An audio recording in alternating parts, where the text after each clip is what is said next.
ఈ రోజు నేను కరీంనగర్కి వచ్చి టీచ్ ఫర్ చేంజ్ ద్వారా 20 గవర్నమెంట్ స్కూల్స్ లో స్మార్ట్ క్లాస్ రూమ్స్ పెట్టడం నాకు చాలా చాలా సంతోషంగా ఉంది.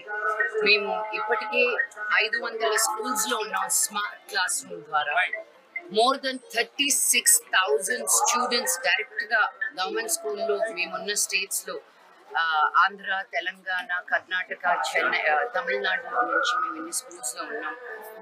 మా ఉద్దేశం ఏంటంటే ఒక ప్రైవేట్ స్కూల్కి వెళ్ళే పిల్లలకి గవర్నమెంట్ స్కూల్కి వెళ్ళే పిల్లలకి ఏ తేడా ఉండకూడదు అని, క్వాలిటీ ఎడ్యుకేషన్ అనేది అందరికీ దక్కాలని. India is the youngest country today in the world. Youngest country అంటే యంగెస్ట్ పాపులేషన్. మనం కానీ మన కాన్సన్ట్రేషన్ మన పిల్లల మీద పెట్టకపోతే మన ఫ్యూచర్ అనేది చాలా డేంజర్లో పడిపోతుంది. అండ్ మన major amount of students government స్కూల్స్లో ఉన్నారు కాబట్టి వాళ్ళని ఎక్కడా నెగ్లెక్ట్ చేయకుండా వాళ్ళు కూడా మన బిడ్డలే అనుకుంటూ మనం గవర్నమెంట్కి సపోర్ట్ చేస్తూ ముందుకు వెళ్ళడమే టీచ్ ఫర్ చేంజ్ ఒక ధ్యేయం. సో ఈ రోజు మేము ఇక్కడ 160 స్టూడెంట్స్ ఉన్నారు.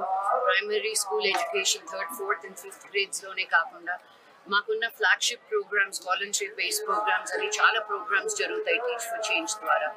సో ఈ రోజు మేము స్మార్ట్ క్లాస్ రూమ్ ఇక్కడ ఓపెన్ చేసాం. 20 స్కూల్స్ కరీంనగర్లో, యాదాద్రిలో పోయిన సంవత్సరం 50 స్కూళ్ళు ఓపెన్ చేసాము. ఈ సంవత్సరం ఇంకో 50 స్కూళ్ళు తీసుకున్నాము. ఇలా వేరే వేరే డిస్ట్రిక్ట్స్, బలహీనంగా ఉన్న డిస్ట్రిక్ట్స్కి వెళ్ళి, అంగన్వాడీ డిస్ట్రిక్ట్స్కి వెళ్ళి, ట్రైబల్ డిస్ట్రిక్ట్స్కి వెళ్ళి మేము హెల్ప్ చేయాలనేది మా ఉద్దేశం. ఎందుకంటే అట్లా ఒక సిటీకి అనేది ఎవరో ఒకరు మంచి చేయడానికి ముందుకు వస్తారు.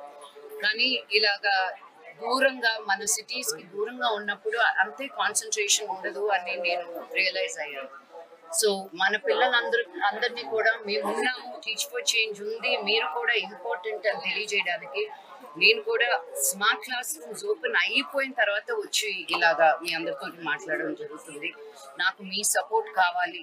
ఎందుకంటే ప్రెస్ అనేది మీరు బయటికి చెప్తేనే ఈ ఊరు నుంచి చదువుకున్న వాళ్ళు, బయటకు వెళ్ళిన వాళ్ళు మళ్ళీ ఈ ఊరికి ఏదో ఒకటి చెయ్యాలనే ఒక ఆశ రావాలనేది మా కోరిక.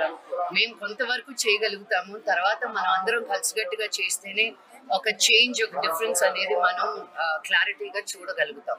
సో కరీంనగర్ నుంచి వెళ్ళిపోయి యుఎస్లో, యూకేలో, కెనడాలో, వరల్డ్లో ఎక్కడున్నా come back, take care of one government school so your town, your city can get better to give back to the world at large.